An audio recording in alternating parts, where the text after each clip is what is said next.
Welcome to the J. Scott Outdoors podcast. Today we have Matt Winters of Kansas Premier Outfitters on the line. Matt, how you doing? Not bad. How are you, Jay?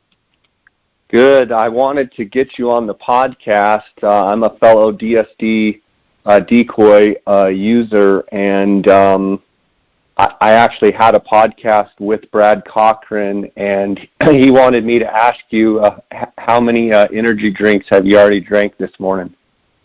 Actually today, none so far. Oh my goodness, you're not on pace, man. He said that you were a high energy guy. Oh yeah, no purple drink yet for me.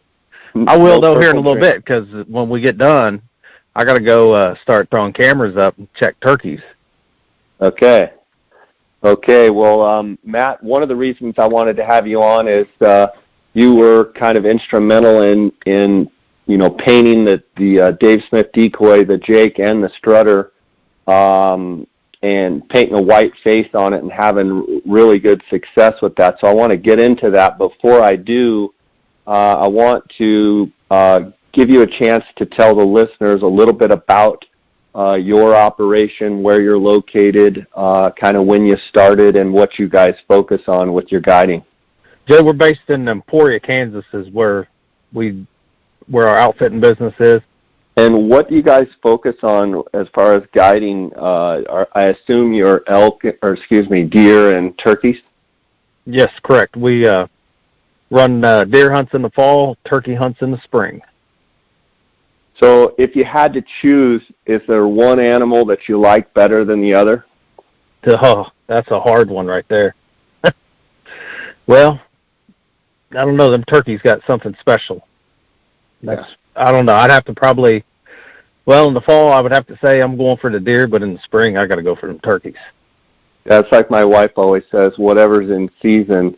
Obviously, I want to talk to you about the DSD whiteface strutter. But before we do that, talk a little bit about your upbringing and maybe what led you to, go into wanting to start a guide and outfitting business. I mean, did you start hunting at an early age, or, at what point did you decide that, hey, I want to start this Kansas Premier Outfitters? Well, I've been hunting basically my whole life. I'll be 39 here in a couple weeks, and I've been hunting since I was 8 years old. So I've been doing it a long time. How I got started in it is, got a buddy of mine that used to run an outfitting business up back around my old hometown, and he needed some help with turkey hunters, so I got in there and started guiding turkey hunters for him, and it was fun. You get to meet a lot of people, go out there and do what you like to do, and kind of got out of that took a couple years off, and then me and a couple buddies, we got back into it. A lot of ground was starting to get leased up. A lot of our farmers were coming to us saying, hey, you guys been here hunting the most. We want you guys to be able to lease it. So that's where it all kind of took off from. We just started leasing ground and started running a few hunters. That's awesome. So, I mean, it just kind of morphed into what it is today. Where exactly within Kansas are you guys located, and what kind of ground is it?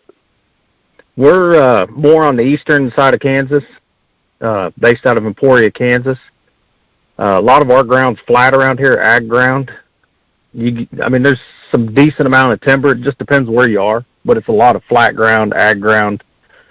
Mostly corn, or what kind of ag? Corn and beans is the primary food source for here that they plant. Gotcha. And obviously corn and beans, deer and turkey both like that.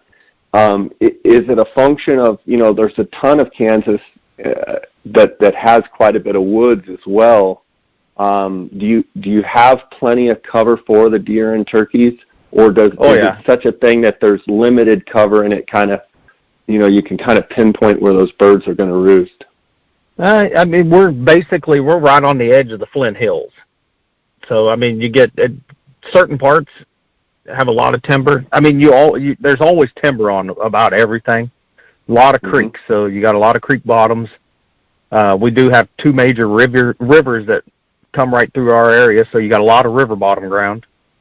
And then your high country, which high country to us is, just our upper ground, and there's a decent amount of timber on there. You get a lot of good draws. I mean, there's a lot of prime cover for turkeys and deer here. What kind of turkeys do you guys have, both Rios and Easterns, or what kind of birds do you guys have? That's where we're on the tricky side of it. We have a lot of hybrids where we are. We're basically right on the Rio and the Eastern line. So a lot of our birds here are more hybrids than anything. It'd be hard to say, hey, I shot a true Rio or I shot a true Eastern. And the ground that you lease, like from size of property, what would be a small property and what would be a large property? We got stuff from 80 acres on, just an 80-acre plot all the way up to a complete section, 600 and some acres. Gotcha. And so with, Kansas is there's a lot of outfitters in Kansas, and they go around leasing up ground. I assume you would be no different in that you kind of have a core area that you try and get a bunch of different properties, but are there a bunch of contiguous properties where they're touching, or is there a bunch of just kind of checkerboarded all over properties? It's about a 50-50. We have a lot of checkerboarded properties, but then we also got a lot of ground that's right there together. It just depends on what farm it is that we have. We do have one that it's about 1,500 acres that's all right there together. But then that farmer also owns other ground, like a 80 over here, a 160 over here, a 340 over here that's broke up. But most of our ground's broke up. As far as density, and let's just talk turkey for right now, densities of turkeys, are you guys covered up in birds there? Oh, yeah. Yeah, I mean, we're just loaded with birds here. Now, seeing that's another thing, the state of Kansas pushed our season back a week on everything, on our archery season into our regular gun season, because bird numbers are down in certain areas of the state, so they backed the seasons up to try to get them toms to breed hens before we went out and started waxing all the toms. Do you feel like in your area that the bird numbers are down, or do you actually feel like your bird numbers are as good as they've been? I think our bird numbers are about equal where they've always been. Seems like every year we have a good crop of birds, a lot of jakes every year. So as long as you're out there and you're seeing a lot of jakes, your next year is going to be good on a lot of 2-year-olds. Yeah, and in general terms, like how many birds will you guys harvest, say, this season? How many birds did you guys harvest, with your hunters and everything last season, just to give us an overall idea of, size of operation? Last year, I think it was 65 to 70 birds. We backed off a couple. Here in the last couple of years, we just kind of been backing off a little bit, not taking as many people, just so it could leave us a little bit of time, to hunt with friends and family. And this year, I think we'll probably try to go for 50 to 60 birds. That's usually about quota. If we can shoot 50 to 60 birds a season, I think we're doing pretty good. There's some years that we'll jump it up and try to go for 80 to 85 birds, but we try to keep it around 50 to 65 birds a season. How does Kansas work as far as in your area? Is it a 1-bird state, 2-bird, 3-bird, and then can a non-resident, if someone wants to hunt with you, can they just call up and they just buy the tag over the counter? Yeah, we're a 2-bird state. You can hunt. You can buy your tag right over the counter. Show up, buy your hunting license and tag right over the counter. It gives you 2 birds to kill. You can shoot both birds. That's like a lot of states I hear. You shoot 1 bird a day, or one in the first part of the season, your other one in the second part. But here you can go out. You can go out first morning, first 5 minutes of hunting time. 2 toms come in. You can shoot both of them and be done. What is the season dates this year for 2018? Archery or youth starts tomorrow, and it'll go through the 17th of April. Archery season starts April 9th, and it goes till the 17th, and then general firearm season starts on the 18th of April. But you can still bow hunt past those dates, but that's just the early season, and then the regular firearm season starts on April 18th. How long does it go to? May 31st. We have a pretty long season here. Yeah, so talk a little bit about the cycle of your birds as far as what are they doing right now, and then transition into kind of as it goes through each season, how the birds change, or, kind of what they're doing. Like, so tell me what they're doing now and kind of how they start acting as the season goes on. Well, the key thing right now is the weather. That's what's holding us up right now. A lot of birds are still in the winter flocks. A lot of birds haven't broken up much to go to the spring grounds yet. We went out and did a little tour last night, just checking on a few places. Seen toms strutting, but they're still grouped up pretty good. You're still seeing some jakes running with them. Other toms still together. Big flocks of hens. We've seen on 3 different farms last night anywhere from 40 to 80 hens with a group of toms, and half of them are still strutting. I don't think they've come to the point yet of where they're, starting to fight for ground and fighting for hens. Stuff's just not really broke up yet. It's just our weather's been so up and down. We're like tomorrow, we're supposed to be in the 60s today. Tomorrow we're going to be in the 30s, and that don't help. So before you get into talking about how the birds kind of,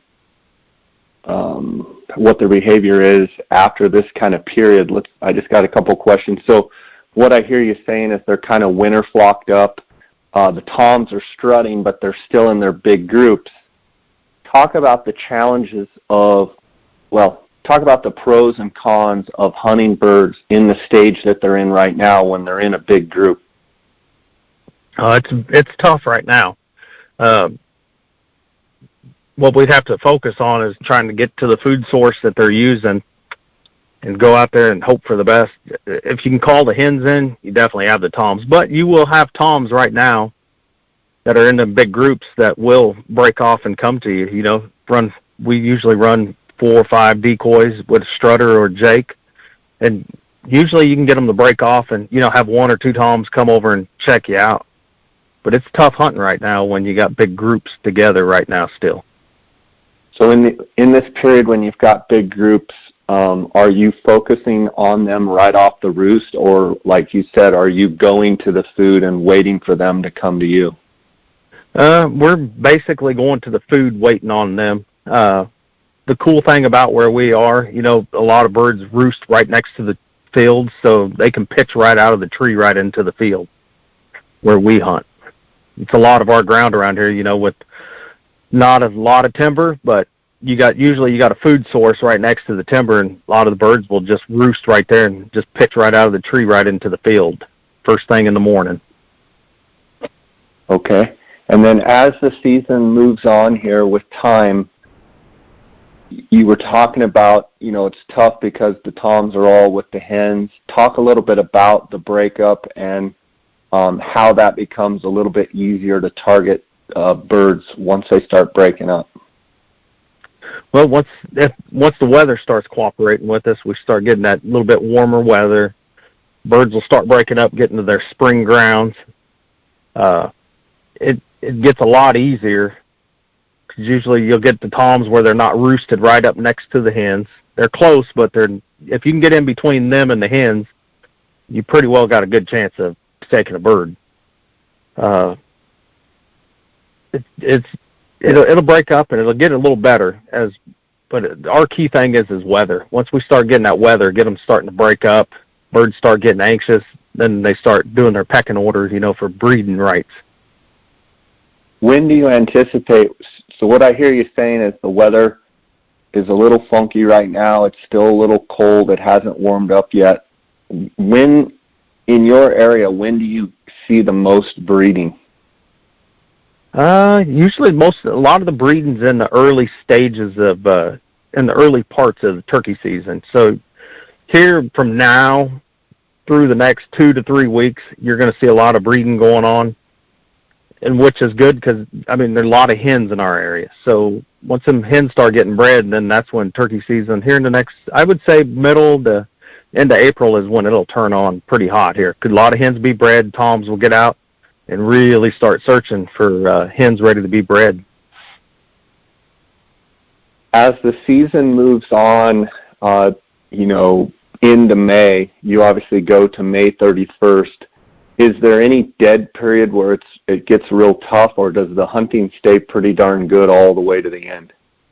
Usually it stays pretty good, but it's just like the saying, how you get the October lull for deer season. It seems like right around the 1st of May we call it the lull for turkeys, where we'll get that little dead period in there, where birds just don't want to act right. They don't want to cooperate. It's usually around a week long or so. We'll get that little period right around the 1st of May usually where it gets pretty tough. But, we still get the job done. How much of that is, do you think, because just super intense breeding, say that third and fourth week of April, how much do you think it's a function of they've just been breeding so much, they rest up a little bit, and then they have that, those hens that need to be bred again, all of a sudden they come through second cycle and, they're off and running again? Yeah, it's just, I don't know. It's just, I don't know if it's just because we have so many hens. Our hen numbers are way high here. And I don't know if it's just that they just get tired of breeding, or if the hens just kind of lock up and just want to take a break from breeding. It's just, I don't know. It's just something I ain't been able to figure out yet on why they get into that little period. It seems like every year we have the same problem. It's about around a week long where birds just don't want to cooperate. When do you notice the birds breaking off, the hens breaking off and heading to the nest? Like, what is that time frame when those birds are headed to the nest? Usually you start time frame like every day, or when time frame? No, like, sir, what part of the month? Usually you'll start seeing that, usually around the second week of gun season is usually when you start seeing that a lot. So that's what rough date? That's usually around the third to fourth week of April is when you'll really start to see that happen a lot. Okay. And then as far as strategy for the listeners out there, when you notice, well, let me back up. What I notice when that period is the hens and the gobblers are still kind of roosted somewhat close to each other. They fly down and they kind of hang out for just a little bit, and then about an hour after light, those hens just take off and head to the nest. Is that the same thing that you notice in Kansas? Yeah, usually it's usually not an hour. Usually, most of the time, you'll get the hens, especially you'll see them in the food sources out in the ag fields. They'll all fly into there. They'll all pitch into the fields. The gobblers will come in. They'll chase each other around. They'll go over and strut with the hens. But usually it's around 9 or so, 9:30, 10 o'clock in the morning. That's when you'll start to see the hens start to slowly fade out of the fields, and then where they're going to the nest, and then that's when the hunting gets real good. Then that's when them gobblers get out there and they really start searching for the next set of hens ready to be bred. Let's talk a little bit about the whiteface, and tell me about the first time that you decided and why you decided to paint a DSD white, and let's just start there. This is where it's going to get fun right here. Well, I spend usually around 3 months a year, focusing on turkeys, a month before season, scouting, doing all that, getting stuff ready. This is from spending a lot of time in the woods. I spend a lot of time in the woods. I spend for solid April and May, I'm usually in the woods turkey hunting or out, watching bird behavior, watching birds, what they do to try to prepare for the next hunt. I've noticed this is how it all started with the whiteface. Usually you're out there, you're hunting. Whenever them toms, it seemed like they were ready to breed, you would watch them and their heads would just go solid white right before getting ready to breed. Well, you would watch other turkeys come running across the field because they knew what was fixing to happen. But it just took a while to figure that out. What is making these birds come across the field? Why ain't my regular decoy working that well? Why are they not coming to the decoy? And then it all just come down to noticing that head when it would change white. It just like everybody in the field would come running to it because they knew that bird was fixing to breed and wanted to get in on the action. Okay, so I got several questions, but when you say ready to breed, you literally mean when a gobbler's right next to a hen and a hen is laying and he's about to literally jump on her back. Is that when you're seeing the white? That's when you started noticing the white face? Like, you're talking within minutes of breeding. Correct. I mean, you would see him where, his head would be a little white, a lot of red, a lot of blue still in it. And then you could just see it come up his throat and lower neck where it would just start to go solid white. That hen would lay down, and it would just go solid white that quick. And then he'd jump up on her back and do his thing. And you'd notice birds just come running because, in other words, the hen's receptive, the gobbler's getting on it, and other birds are like, oh, I know what's going on over there. She's receptive. I'm going over there. Correct. I wanting to join in on the party. Okay, so you noticed this, and how long did it take you? Talk about the process of, oh, okay, the light went off in your head. Did you immediately go paint the decoy's head white, or talk about the first time you did that? No, it actually took me a couple of years to figure out, okay, what do I need to do here to be in that stage right there where they're at? What do I need to do to get the birds to come to me when they're locked up out there anywhere, 60 to 100, 200 yards out, fixing to breed a hen? You can call all you want in the world, and you're not going to break them off to that hen. You just have to it just took a lot of time sitting there and thinking about it. What do you do? How do you go about it?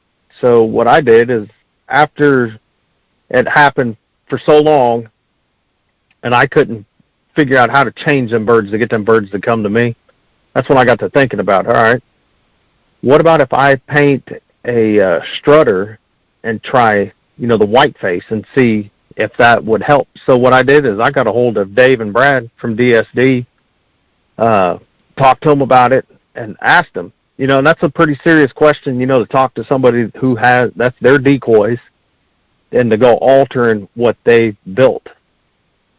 So I talked to them, gave them all the facts about it.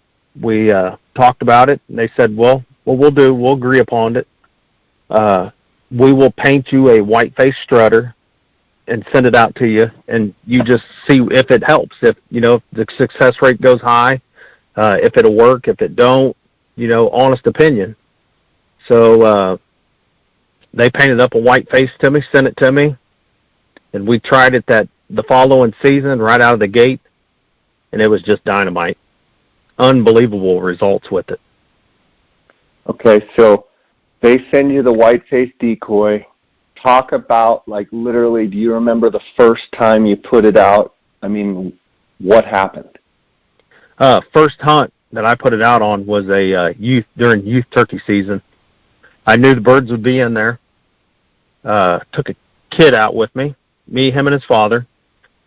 Got set up, put the white face out. Birds were hammering off the roost. I knew they would be there because that was at the time, that was the main strut zone. I had 3 or 4 different toms gobbling right off the roost to us. Light tree yelps to them. They pitch down, come across a little open field, cross the fence, and once they immediately seen that white face, they come running from over 100 yards out straight to us and come right in there. First one jumped on him. He shot it. The other one jumped back, turned and come right back and tried to jump on the bird that he just shot, and he shot that one too. Shot both of his birds right there before the sun even come up. From the time they hit the roost, or from the time they flew off the roost and hit the ground, all within 10 minutes, he'd had both of his toms dead. He never even got to witness the whole turkey season, 10 minutes of it. And he was tagged out. He thought it was that easy, huh? Yeah, I said, no, it's not easy like that. It's usually a lot harder, but, we're trying something new to see if it worked. And then... Okay. What year was this? Was this 16? Yes, this was in 2016. Okay, so that's the first hunt right out of the gate with the whiteface. Then what was the next whiteface encounter? Next whiteface encounter was archery season, and that's where it got real fun. First hunt right out of the gate on archery season. We were set up. We went to another farm right off the roost. 3 toms come in, charged the decoy, jumped on it, and it was a swing and a miss. Took a little bit. We called up another bird. It was around 11 or so. We were fixing to get out of the blind to go have a bite to eat for lunch and get right back in, and had a bird hammer behind us. Called to him, and this is where it gets interesting. He come in. He didn't want to fight the decoy. He wanted to come in and join the party. And, that bird come in. The guy that was with me shot him with a Magnus bullhead at 5 yards and chopped his head off at 5 yards, coming in, trying to strut up. He didn't want to jump on the decoy. He just wanted to be close to the decoy, but he also wanted how we placed the decoys. We do a half moon, and he just wanted to stay over here and strut right next to the hens, the other 2 hens that were closest to him and away from the white-faced strutter. Have you noticed,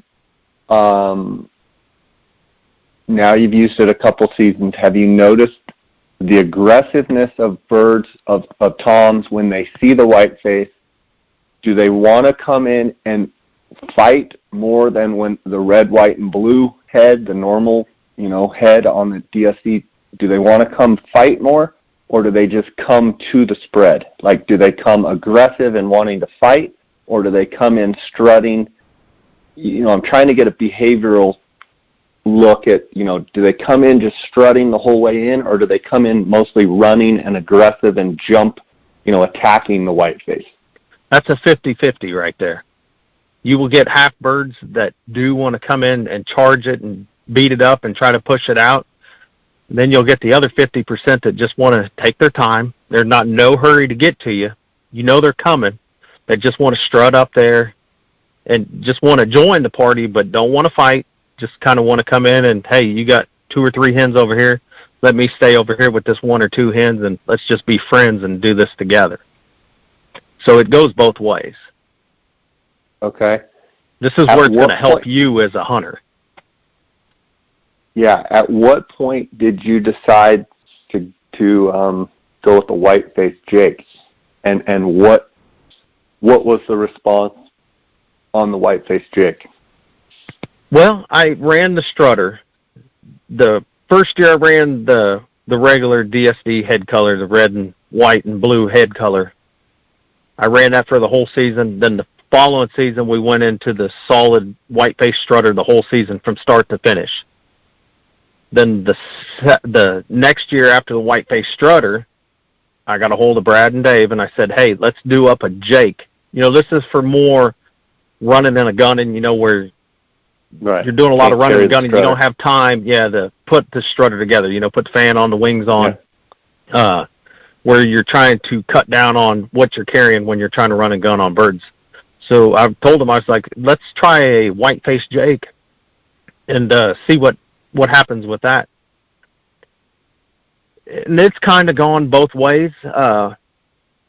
Usually toms see that, they will come charging in on that. I mean, I've never had one where he just kind of slowly struts into that. It seems like when they see that white-faced Jake, it's beelining straight to you to fight him, to get him out of there. So would it be easy to say that when a tom sees a white-faced Jake, they're thinking there's no way that Jake is going to be breeding a hen. I'm going over there. And so you're saying they come in super aggressive towards the Jake. And would you say even more aggressive than the normal red-headed Jake? Oh, yeah. Yeah, because they know that bird's fixing to, he's getting into the point where he's fixing to breed. They just want to come in and try to literally kill that thing. Okay, so they come in super aggressive to the white-faced Jake. So, I mean, if you had to choose between the white-faced Jake and the red-headed Jake, or the white-headed Jake or the red-headed Jake, would you use the white-headed Jake every time? 9 times out of 10, yes. I don't know if you could put just a regular red-faced Jake in my hands again. Even though I got that Decoy, I don't think I would use that anymore. It's white-face all the way. Just because of the anger and the frustration that them birds, them dominant toms see. Usually you put that out, they're coming. Okay. They will come in and literally try to kill that thing. Yeah, because on my Gould hunts, the Jake is, the Strutter's unreal, and I have great success with it, but the Jake, it seems like they just come over and beat the tar out of the Jake. I'm going to be real curious to see how the Goulds react to a white-faced Jake and a white-faced Gobbler. So talk about your normal spread on a normal setup where you've got time to, let's say it's a roost setup where you've got time in the dark to put out your normal spread. What spread are you throwing out, and kind of how are you positioning them? All right. Usually, I'm one of them guys. I'm a waterfowl hunter, so we usually run big spreads. I'm the same way when it comes to turkey hunting. I run a big spread. If I'm going out first thing in the morning, I know I got birds roosted close by, and I'm going to use the Strutter. I use the Strutter. I put the Strutter close. I keep the Strutter close. I don't do it like a lot of people, where they put it out there 15 yards or so, even with shotgun. Usually shotgun, I put it anywhere from 5 to 8 yards. That's 10 tops. Always keep it right there in that distance. Always face it away from me, so it's looking away. When I usually run, just to be clear on that, Matt. If let's say, picture like a clock, and let's say the birds are at 12 o'clock, so they're straight out at 12 o'clock. Is the Strutter's fan facing the birds or facing you?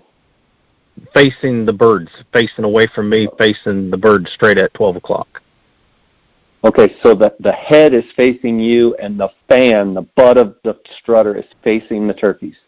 No, turned around. No. The butt of the Strutter's facing me, head facing them. Okay.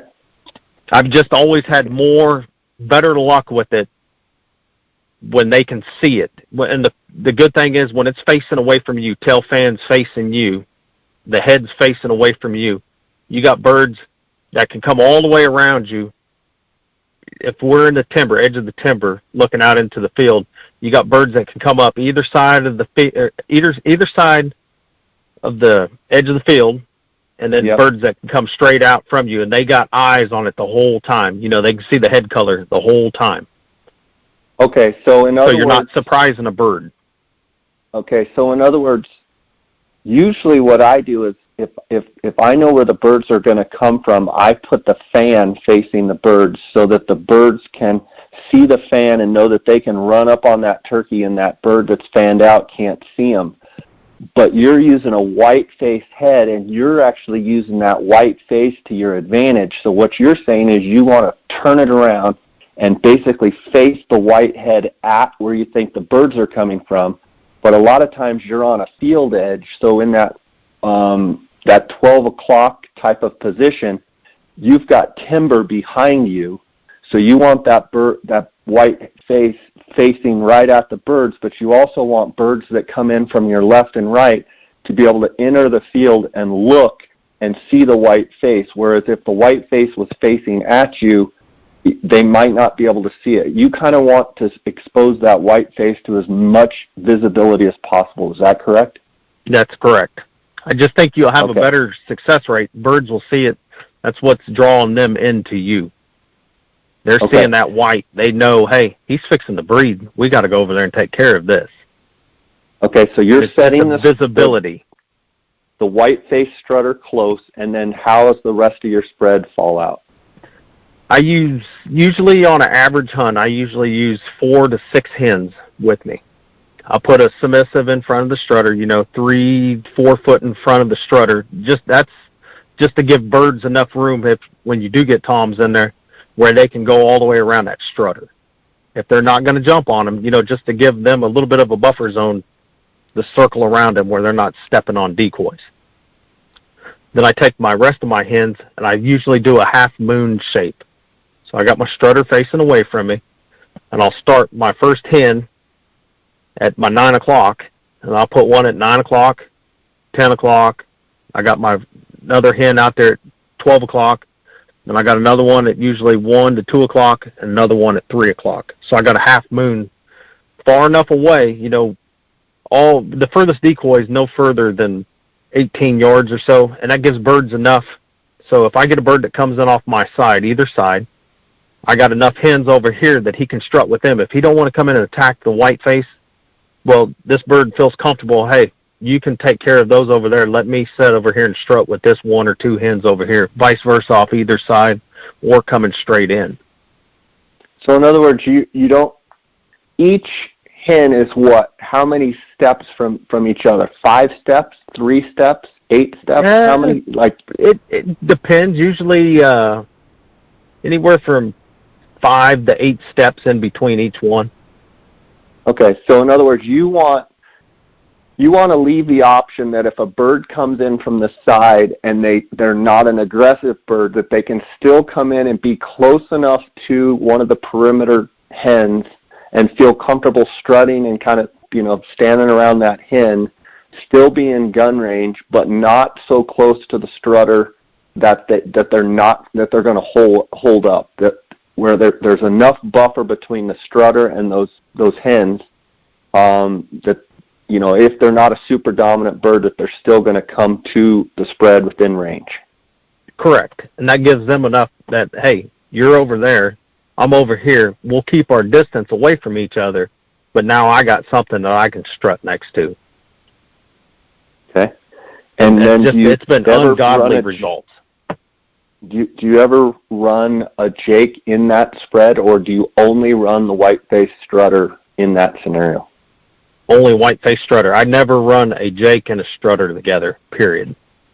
Why? I've done it before, and it's just, it seems like I've hurt myself more than I've helped myself. Okay.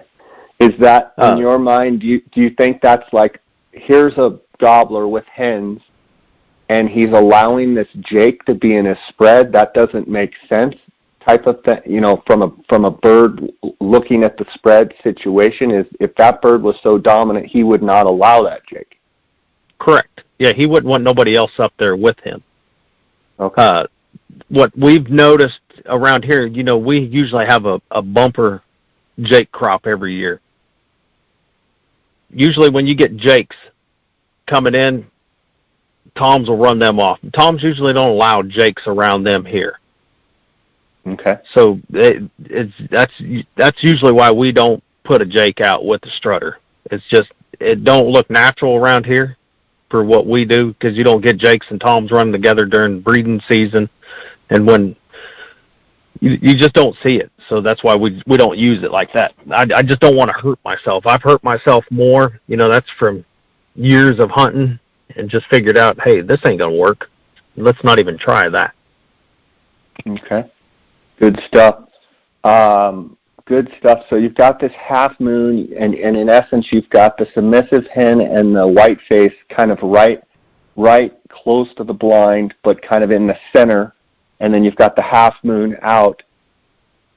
Do birds, if you had to say more times than not, do those strutters come straight on to the white face, or will they come from the side, or what is their behavior and their pattern as far as coming into that spread that you just described? I've had them come in, face on. I've had them come in side to side. It just depends how that bird comes in across the field. If he comes down the edge, that's why I like facing it away from me, so that bird has eyes on that strutter the whole time. And that's what's so cool about it. You can set off to the side, you can move, you can talk. Them birds are so focused on that decoy that you can literally get away with about anything, because they're so focused on that strutter. I haven't hunted. I haven't hunted in the Midwest, and let's just call the turkeys field turkeys, because they've got food plots and what have you. And correct me if I'm wrong, but the field turkeys can be very, very difficult because they have they can see very, very well. And so for years it's been a little bit of a challenge to hunt birds that are in fields because they can see so well.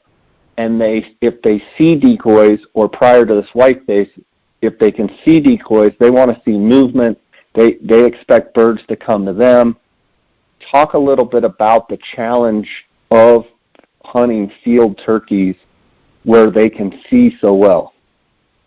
Yeah, they got, usually in a field, they can see the whole field. Their eyesight's awesome. You'll get hens that'll come walk over to you. Them toms, they can be at the other end of the field. They can see what's going on up there. They see a strutter. Hey, there's Strutter up there. Let's do our thing over here. We can make our way over to them. It's just in them fields, and that's the other thing. You got to watch out because they can see so well. But usually you'll get birds down there on the other end. Say if there's 7, 8, 9, 10, 15, however many hens down there, they'll go down there and do their thing. And then usually they'll work their way up to you to come over to check you out to see what's going on. I want to ask you about the mating motion, Jake. Have you had a chance to see it? Are you going to use it this year in your spread? And if so, what kind of reaction do you think this mating motion, Jake, with DSD is going to create? Well, I haven't used it for myself personally yet. Last week we was down in Alabama. One of the guys down there has it. One of our other buddies was with him, and they used it, and the birds come in and literally beat the crap out of it. He shot both of his toms standing right over that mating motion pair, literally trying to rip the head off of it. I haven't used it. I think it's going to be an awesome tool. Are you going to go with the white face on that too? If I get one, which I've already talked to Brad and Dave, the whole thing is it's hard to get a strutter out of my hands. I'm a strutter kind of guy. I always want to use the strutter. What my partner is going to try the mating motion pair around here, and yes, it'll be white face. We're white face guys all the way. It's helped us tremendously with the regular Jake and the Strutter, so why not do the white face? Because it all makes sense. You watch a Tom or a Jake whenever they're breeding a bird, 9 times out of 10 their head's usually solid white. So solid white is where I would go with that. Yeah, good stuff. Don't you think the real tail fan and the real wings on the DSD Strutter is also a game changer? Having those real feathers is fantastic. Oh, exactly. I mean, I never knew why people would want to put some felt kind of material or whatever that's made out of, that silk material. Why would you even want to do that? Because with a real tail fan, you're going to still get feathers that are going to move around in the wind. It makes it look so natural. It makes it look 100% real. And with a DSD Strutter, I mean, it's the real deal. I mean, there's nothing that compares to that Strutter, with the detail that they've put into that and how well they built that decoy. It's a game changer all the way. Let's back up for a second and talk about before the DSD Strutter, before the white face. So you're running decoys, what have you, but the first time that you were able to use the DSD Strutter and put a real wings and real tail fan, white face hasn't even entered the equation yet. How much difference did that make alone in your success of your turkey hunting? I was about a 75% guy with it. 75% of the time I killed birds over it. The other 25% didn't work out so well. Birds didn't want to come fight it. Birds didn't even want to mess with it on this 25%. 75% birds would come in. Let's talk about even before that. I mean, before you even had the DSD Strutter, and then the DSD strutter comes in. I guess what I'm looking for is, what did your success go way up when you used the DSD strutter compared to when you didn't even have a strutter? Oh, absolutely. Because back in those days, it was just hen decoys. That's all we used was hen decoys and Jake decoy. Okay, so DSD strutter comes in with the real tail fan. It looks just like a real turkey. You were like, oh, this is unbelievable. And then it even morphed even further when you noticed that, okay, this is great and it's working great, but sometimes 25% of the time, those toms hold up out there and they don't want to come in. Then you paint it, get the white face, and then it's a whole other realm of improvement. Oh yeah, you're in a whole nother ballpark then when it comes to the white face. You could just tell each year, bird numbers. All right, so we started off with the Jake. We shot a lot of birds with that Jake. And then we go to the original strutter, the original DSD strutter, the red-headed strutter. Our success rate went up a little higher, So it's like, oh, this is awesome, We're killing more birds now. Then we go to the white-faced strutter, and then the bird numbers, the success rate went up to ungodly. You killed over 70 birds that first year using it. It was like, this is unbelievable. A lot of people said, oh, that strutter decoy, I've used the strutter before. I've hurt myself. Birds will just run away from it, la. Well, first of all, you're not using quality. And it all goes by the quality. That is, the DSD strutter is the real deal. It looks like the real thing out there. So You got to have faith in your equipment. You got to believe in it. So you can't just go out there and say, well, I've had a bad hunt with a strutter, so I'm not going to use a strutter. Well, you wasn't using a quality strutter at the time. So start off and use a quality strutter, then go back at it and see. Guarantee your success rate's going to go higher because you're using quality equipment. Right. Yeah, I totally agree. I mean, once I started using DSD decoys, the success, it's unreal, the success. I can't wait to try out the white face. And and you're in the same boat that I'm in, running an outfitting business. So you got to use the right tools, the right equipment to have these people that let them have a successful hunt and harvest their birds. So you're going to use whatever it takes to get you there. And that's where DSD has set the bar. They raised it so high. You might not be the best caller, but you got good decoys. That's right there is going to help you out tremendously. Yeah, we get paid to make people successful, so we're going to do everything we can to be the most efficient and the most successful and give our clients the best opportunities that they can. So that's why, for me, using DSD decoys is paramount, because I want to have success every hunt that I go out. And, I guess there's people that say, oh, I don't want to use decoys. I want to, call them in and do it the real way and all that. Well, the way I look at it is we're all out there to kill a turkey, and we're all out there to have fun doing it. And if you can use decoys, if you can use strutter decoys and Jake decoys and white face decoys and, decoys with feathers on it, real tail fans, and you can have more success, I just don't see how there's any argument that that's not a great way to go. If you are one that, just wants to only call a bird with a wing bone and that's the only way you want to do it, and you want to shoot it with a traditional archery equipment, like, more power to you. But the last time I checked, having birds just attacking decoy spreads and coming running and, all the video that you have, Matt, and all the video that I have, we're out there to enjoy it and have as much fun as we can and be successful. So I don't quite buy that argument of, we'll go try and kill them without decoys. I'm out there to shoot a turkey, and I'm out there to shoot a turkey for my clients, so I'm going to do what I can to, get her done the best way that we can. Exactly. You nailed that 100% spot on. The other thing, you get clients out there with you that's never really had the opportunity to hunt over quality decoys, or, that's why they're coming to you to go out there to get their birds for them. And when you get birds coming in, attacking decoys and spitting and drumming, 5, 10, 15 yards away from you, that's stuff that they've never got to witness before. and they're just like in hog heaven, like, oh my goodness, I've never seen this before. That's why we use decoys. That's why we use this stuff, to show you what we see every day, day in and day out. Yeah. So when you went to Alabama, you took the white-faced strutter, and what did those Easterns think about that?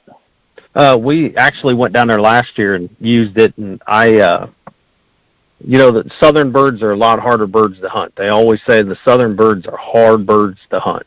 So we went down there last year, right out of the gate. We were hunting a food plot.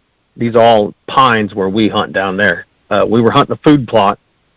Birds pitched down off the other side. Hens are out there. Once there was a little rise that the tom, you couldn't see. All you could see was the top of his fan. Hens were out there where they could see the decoys. We actually had hens come to our decoys. But once that tom got up over the top, this is all on video, once he could lay eyes on that white-faced strutter, he went over there, he messed around with them hens just for a couple of minutes, and then he come all the way across the field straight to us when I shot him. Then did the same thing with the white-faced Jake the next day. Had birds, we were close to them where we knew they would be. They pitched down, went the other direction. Took the white-faced Jake, had the white-faced strutter set up. Took the white-faced Jake with us, but set it back in the woods with us.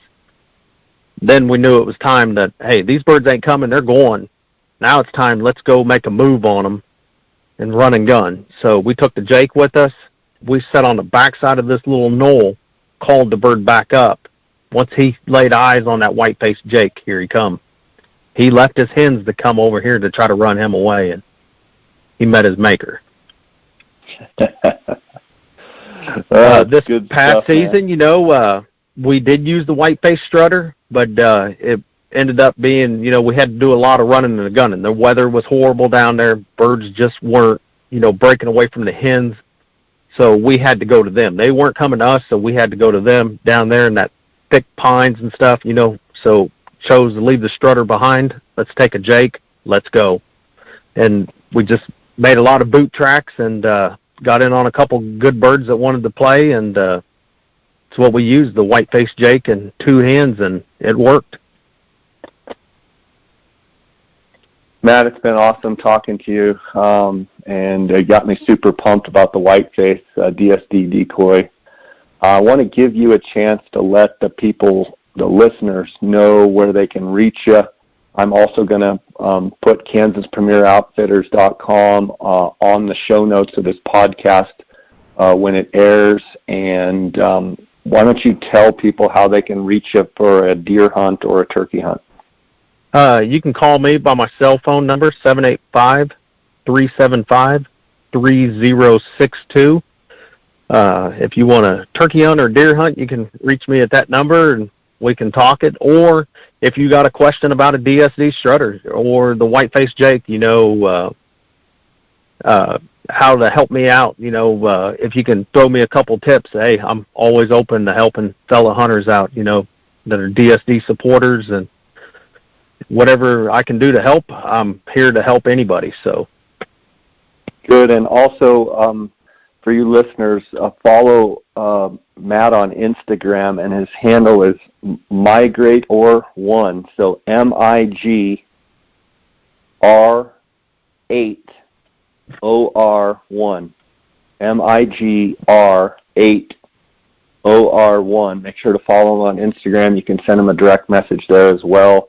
Check out his website, KansasPremierOutfitters.com. Matt, sounds like you have the youth season starting tomorrow. I know you're going to go out and run a bunch of trail cams, or I guess check cards, I would assume. So I'm expecting to see some pictures tomorrow from you, and I wish you the best of success this season. I'll be watching your success on Instagram. And thanks for coming on and sharing your knowledge, and you've got me fired up. I'm already fired up about turkey season, and I'm super fired up to try the whiteface. So it's going to be another fun season.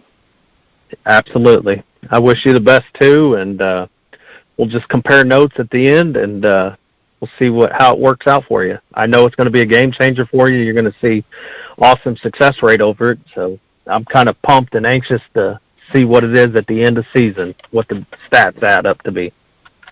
See if we can get a bunch of Gould's pictures next to a white-faced turkey, or white-faced There you decoy. go. That'd be pretty right there. That'd be an awesome picture. All right, buddy. Sounds good. Well, God bless. Knock 'em down, okay? All right. Thank you, sir. All right. Take care. Yep.